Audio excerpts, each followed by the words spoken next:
Bienvenue, re-bienvenue à tous pour cette deuxième partie de LFT.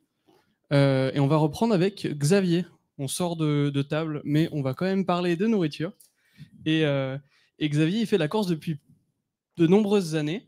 Et il va vous raconter comment courir et comment la course à pied lui a permis de faire de meilleures pizzas. Bon LFT. Merci. Bonjour à tous. Avant de commencer, je voudrais remercier l'organisation de m'avoir mis après manger et pas avant de manger, justement. Ça évitera peut-être pour certains d'entre vous de ne pas trop souffrir en m'entendant parler de pizza. Je voudrais remercier aussi Pascal Martin qui m'a permis d'organiser ce premier LFT pour moi. Et ces ateliers ont été très précieux. D'aussi loin que je me souvienne, j'ai toujours été passionné par la course à pied et la bouffe. Mais je dois vous avouer qu'au début de cette vie d'adulte, ça s'est résumé souvent par une pratique passive, à savoir que je préférais être dans mon canapé, assis tranquillement, à regarder du foot, tout en mangeant des pizzas que, bien sûr, je m'étais fait livrer. Alors, ça m'allait très bien, hein, je n'avais rien à dire là-dessus, sauf qu'à un moment, je me suis vu dans le miroir, j'avais pris une douzaine de kilos, et donc je me suis dit, il va falloir faire quelque chose parce que ça ne peut plus durer. Donc, à partir de ce moment-là, j'ai enclenché le mode actif de cette passion pour le sport. Et je me suis dit, il va falloir choisir un sport. Ce sport, j'ai réfléchi et j'ai choisi la course à pied. La course à pied, pourquoi ? Tout simplement parce que c'est un des sports que je voyais être le plus simple. Il n'y a pas besoin de trop de matériel. Une paire de chaussures, une vieille paire de chaussures suffit. Il n'y a pas besoin d'attendre les copains, la disponibilité de l'un de l'autre. On y va sur un coup de tête. Il n'y a pas besoin de s'inscrire à une salle. Bref, c'était ce qui me semblait être le plus simple. Et c'est comme ça que je suis parti dans la course à pied. J'étais alors très très loin de m'imaginer tous les enseignements que ça allait pouvoir m'apporter. Et surtout, j'étais loin d'imaginer que ça m'aiderait un jour à faire de meilleures pizzas. La course à pied, ça a commencé avec beaucoup de motivation, une ferme intention de réussir. Je me suis dit, allez go, on se lance et on va faire quelques kilomètres tranquillement et ça va bien se passer. Et petit à petit, je vais perdre le poids et tout va aller très bien. Ça, c'était l'expectation. Et la réalité, ça a été qu'au bout de 300 mètres, j'en pouvais plus. J'étais au bout de ma vie. Le cardio qui était en PLS, le souffle, point de côté de partout. J'ai continué ma sortie, pleine de souffrance, pleine d'arrêts. Et puis, j'ai quand même réussi à finir mon tour de pâté de maison. Et malgré toutes les douleurs, j'ai ressenti quand même un petit peu de fierté. Le lendemain, courbature de l'espace, quelque chose de fou que je ne connaissais pas encore jusqu'alors. Le surlendemain, c'était pire. Grâce peut-être à une amnésie ou je ne sais quel réflexe de survie humaine, au bout d'une semaine, j'avais un peu oublié toutes ces douleurs. Et j'y suis retourné. J'y suis retourné, alors avec encore beaucoup de douleurs, mais un petit peu moins que la fois d'avant et un petit peu plus de plaisir. Et au fil du temps, le curseur plaisir-douleur, il a commencé gentiment à glisser vers le plaisir. Et il y a un moment donné où il y avait vraiment quasiment plus que du plaisir. Sont alors venus le temps des premiers défis. Le premier dont je me souvienne, je venais d'arriver sur Lyon il y a pas très longtemps. J'habitais à côté du parc de la Tête d'Or. Je me suis dit, si tu faisais un tour du parc sans t'arrêter. Un tour du parc de la Tête d'Or, ça fait 4 km à peu près. Et j'y suis arrivé avec beaucoup de tentatives, beaucoup de temps. Enfin, quand je dis beaucoup de temps, c'est 2-3 mois.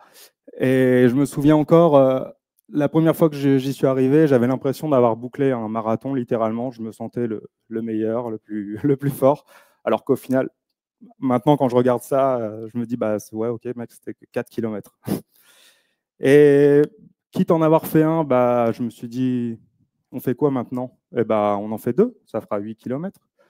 Et puis, 8 km, c'est dommage, c'est presque 10. Donc, allez, pourquoi pas faire 10 ? J'ai pris ensuite un dossard sur le Renier-Lyon, le semi-marathon, c'était en 2015. Et puis ensuite, je me suis dit, dans la vie d'un coureur à pied, c'est quoi le boss final du jeu? C'est le marathon. Donc, je me suis inscrit au marathon de Marseille pour changer un petit peu.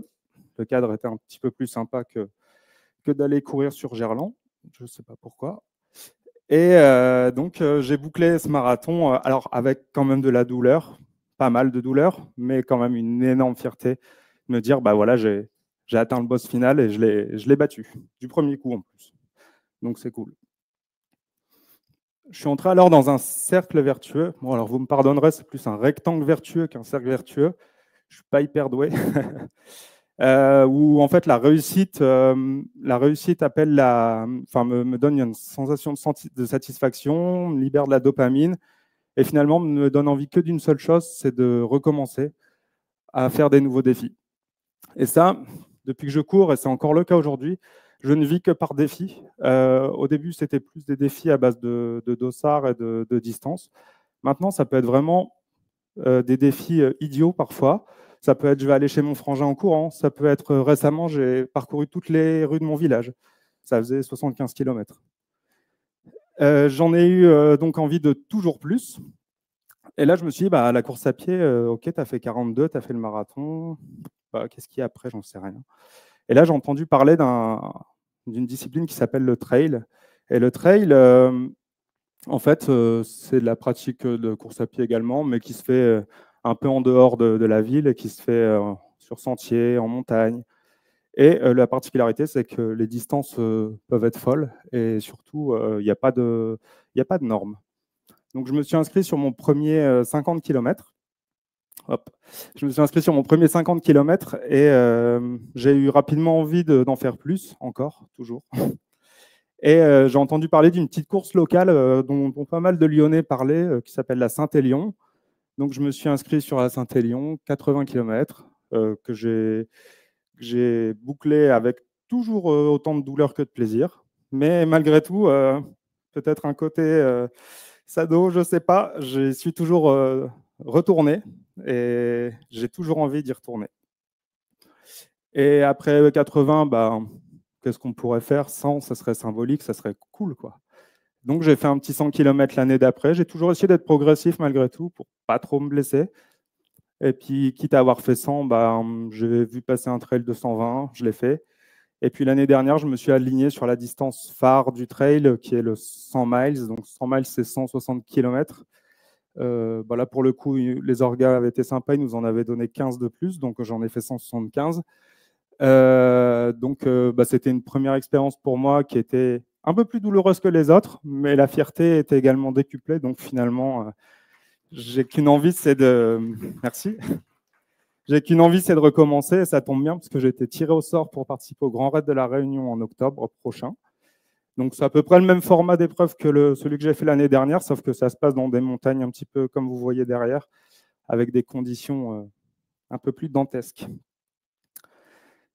Tout ça, ça m'a donné ça m'a donné confiance en moi. J'ai vaincu ma peur de l'échec.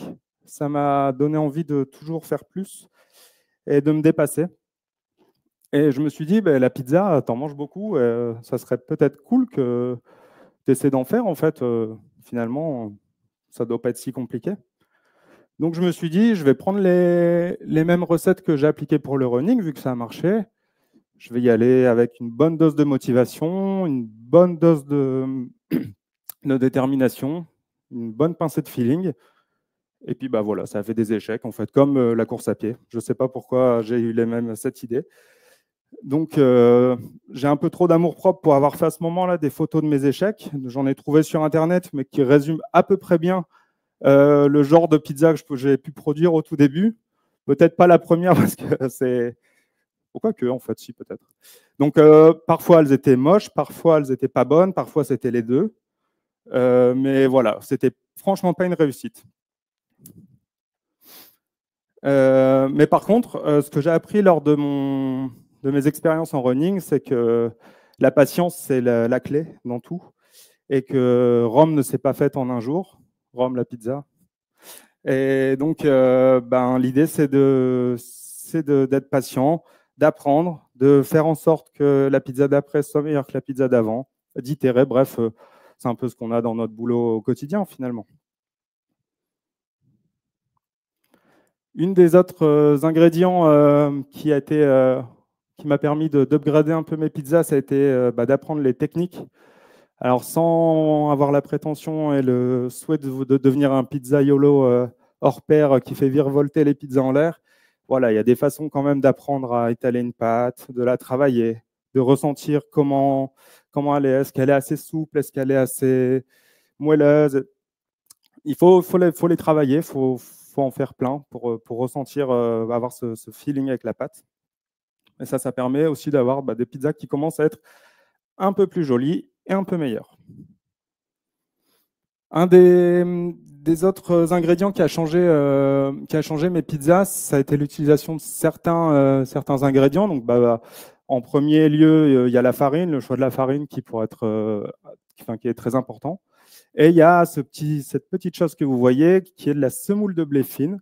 Alors, on n'en retrouve pas dans toutes les pizzas, mais quand il y en a, vous le voyez souvent parce que la pâte elle a un aspect un peu granuleux. Et en fait, cette semoule de blé fine, ce qu'elle va apporter à vos pizzas, c'est qu'elle va donner une croustillance à la pâte et surtout, ça va permettre à la pâte de ne pas coller à la pelle lorsqu'on l'enfourne dans le four à pizza. Donc, ça limite les risques d'échec. Parce que les premières pizzas que j'enfournais, des fois, elles collaient un peu à la pelle et finalement, à la fin, ça se termine dans une espèce de calzone trouée. Donc, pas terrible. Et le dernier point qui a fait évoluer mes pizzas et qui les a fait passer un peu dans un autre niveau, ça a été l'utilisation de matériel spécifique. Tout comme en running, une bonne paire de chaussures, une montre, des petits accessoires, ça nous permet de devenir meilleurs en pizza. La première de ces choses, ça a été l'utilisation d'une pierre réfractaire. Alors, une pierre réfractaire, c'est une pierre que vous allez mettre dans votre four traditionnel de cuisine et qui a uniquement pour but d'emmagasiner la chaleur pour la restituer lors de la cuisson, donc à la pizza. Il faut savoir qu'une bonne pizza, pour être cuite, c'est minimum 400 degrés, 400-500 degrés. Votre four traditionnel, il va monter jusqu'à 250, tout au mieux. Donc l'idée, c'est de la mettre dans votre four traditionnel. Vous mettez le mode pyrolyse ou le mode grill, et en fait, elle va emmagasiner la chaleur, elle va monter à plus de 400 degrés. Et là, vous posez votre pizza dessus, et là, la pâte, la pizza va être cuite en quelques minutes, 3-4 minutes, là où il vous faudrait plutôt 10 minutes avec une utilisation normale de votre four. Donc, le fait de cuire vite, ça va permettre à la pâte de ne pas se dessécher, d'être plus moelleuse, donc, et puis d'avoir une meilleure coloration. Hop. Donc là, c'est un petit exemple de ce à quoi ça ressemble avec une utilisation de pierre. Donc, ce n'est pas encore non plus la super belle pizza, mais malgré tout, depuis les premières photos que je vous montre, c'est peut-être celle qui est la meilleure. Ensuite, l'utilisation d'un robot, même si elle est facultative, parce que les vrais vous diront qu'il faut pétrir une pâte à la main, ça permet d'avoir toujours la même pâte, la même homogénéité. Une fois qu'on a trouvé sa recette, on n'y touche plus, elle est parfaite. Ça va permettre d'avoir une pâte bien aérée, bien moelleuse, avec un réseau de gluten bien développé qui permet de bien s'étirer, de bien la travailler. Et le dernier de ces points, et peut-être le plus important, ça a été pour moi l'achat d'un four à pizza. Alors pour le coup, moi j'ai acheté un petit four à gaz Ouni. Maintenant, ça coûte 250 € un four comme ça. Donc c'est équipé d'une pierre réfractaire, comme vous le voyez. Ça monte à peu près 400-500 degrés. Et donc, ça permet de cuire les pizzas en à peu près 1 minute. Et donc, vraiment, c'est ce qui m'a permis d'avoir des pizzas de qualité restaurant avec des croûtes bien épaisses. Et donc, ce côté flamme aussi, puisque la flamme du four vient lécher la pizza par le dessus. Et donc, ça a donné ce petit goût de grillé qui est particulièrement apprécié.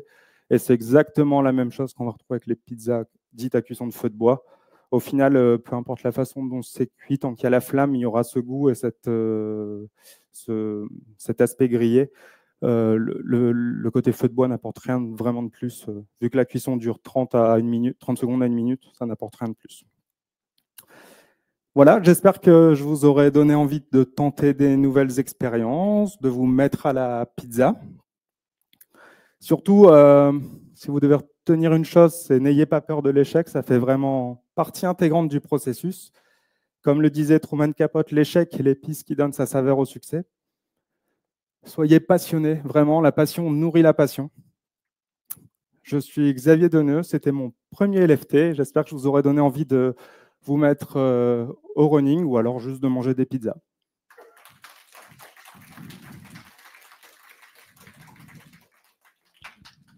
Alors, merci Xavier, bravo à toi pour ton premier LFT. Est-ce que dans la salle, on a des questions? Je voudrais m'excuser auprès de Pascal qui n'a pas mangé ce midi, pour qui ça doit être particulièrement dur. Est-ce que j'ai bien lu que tu as couru pendant 35 heures? Ouais. J'ai même fait un peu d'heures sup, j'ai fait 30 minutes, je crois. Donc, je fais une semaine de boulot plus un petit peu d'heures sup. Et comment on tient? C'est de la détermination. Non, c'est beaucoup de caféine et puis beaucoup d'adrénaline.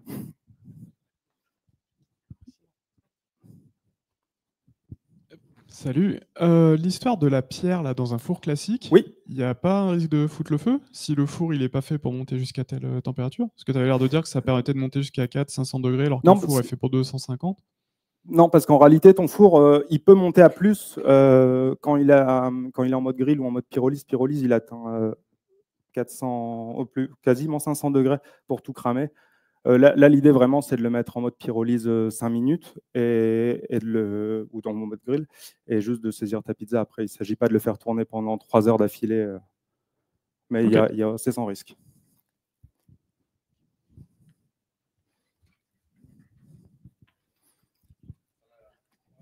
Encore merci pour le talk. Moi, j'ai une question pour l'Ultra Trail. Oui. J'ai un frère qui en fait et que je me demande si tu te fais accompagner. C'est vrai que mon frère il le fait tout seul et ça s'est mal passé le dernier. Donc voilà, c'est pour ça que je pose la question. Ça, c'était au ravitaillement ou autre. En général, non. Là, pour le dernier, le gros, il y a ma copine qui est venue m'assister à 2 endroits. Mais je pars du principe que j'ai décidé de partir dans cette galère seule. Donc, j'embarquerai personne avec moi, sauf si certaines personnes veulent venir. Mais voilà. Mon frère pensait ça aussi, mais maintenant, dès que ça dépassera les 100 km, sa copine sera là. C'est pour ça. Après, c'est souvent la copine ou le copain qui a peur pour l'autre et donc qui est présent. Mais sinon, en soi, voilà. Est-ce qu'on a d'autres questions dans la salle ou à distance?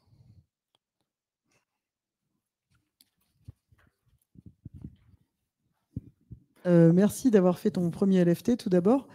Et j'avais une question peut-être innocente, mais est-ce que tu manges des pizzas fréquemment maintenant que tu es hyper équipé et que tu as la technique et tout ce qui va avec? Ouais, clairement. En fait, quand on a acheté le four, c'était un petit investissement de 150 €. On s'est dit, finalement, une pizza pour laquelle on se fait livrer, c'est 12 balles. Au bout d'une vingtaine, ce sera rentabilisé. Puis finalement, on en fait, je crois, tous les week-ends en général. On se fait une session. C'est vite fait. La pâte à pizza au robot, c'est 10 minutes. Et après, il n'y a pas tant de travail que ça. C'est de la garniture. Voilà, donc on essaie de varier. Et puis c'est assez sympa finalement d'organiser ça avec les copains et tout. Par moment, on impose la recette et par moment, on met des petits bacs à disposition. Chacun se sert comme ça. Si on a plus envie d'un ingrédient ou d'un autre, on se fait plaisir. J'avais oublié de vous mettre ce dernier slide qui présente quelques-unes de mes pizzas. La première, là, justement, c'est la moins belle. C'est une des premières que j'avais faites avec la pierre réfractaire. On voit vraiment la différence de pâte, sauf sur celle de milieu qui est une flamme cuche. Et puis ça, c'est une que j'ai faite la semaine dernière. C'est pas vraiment une pizza, on appelle ça une pizza ball. En fait, c'est une pâte à pizza qui fait un peu saladier, dans laquelle on a mis une petite salade avec burrata, speck. Et... Mamma mia.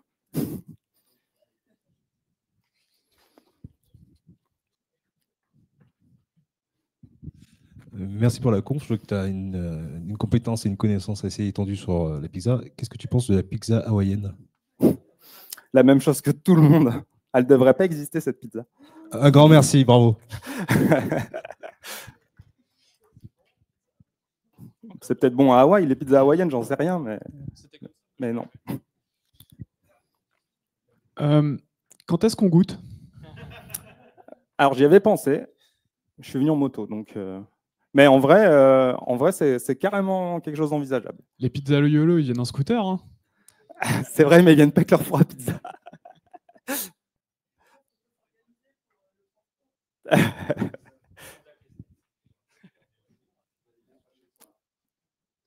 Question? Ouais, question ici. Donc du coup, il y avait la question pour la pizza à l'ananas que je n'avais pas posée. Mais sinon, il y a à quand les 150 km de pizza pour lier les deux disciplines? Ou est-ce que tu utilises des pizzas pendant tes ravitaux?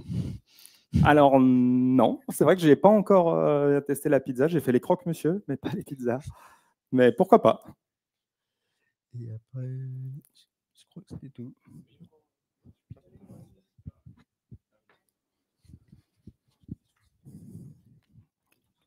C'est juste pour te faire courir. Merci pour le talk. Ça sera un peu similaire. Est-ce que c'est compatible ce régime alimentaire-là avec l'autre activité? Est-ce que tu, du coup, quand tu prépares toutes tes courses, tu réduis en fait ta production et consommation de pizza ou c'est Alors pas moi, impactant? j'ai une vision de la course à pied et du trail qui est de courir pour manger. Donc, du coup, tout est compatible à partir de là. Donc, je n'ai pas de régime alimentaire particulier, je ne change rien. Je ne veux pas être non plus auprès de mes amis, de ma famille, dire non, je ne mange pas ça parce que j'ai une course après-demain, etc. Je reste normal. Et puis, comme je n'ai pas de prétention de performance, juste de terminer mes courses, ça me va très bien en réalité. Carrément, c'est carrément envisagé. Je ne prendrai peut-être pas le rosé à ce moment-là, mais c'est tout. Et ben, je pense qu'on peut remercier très très fort Xavier et Merci. l'applaudir. Et on se laisse 7 minutes et on va essayer de reprendre à 14h30. Merci à tous.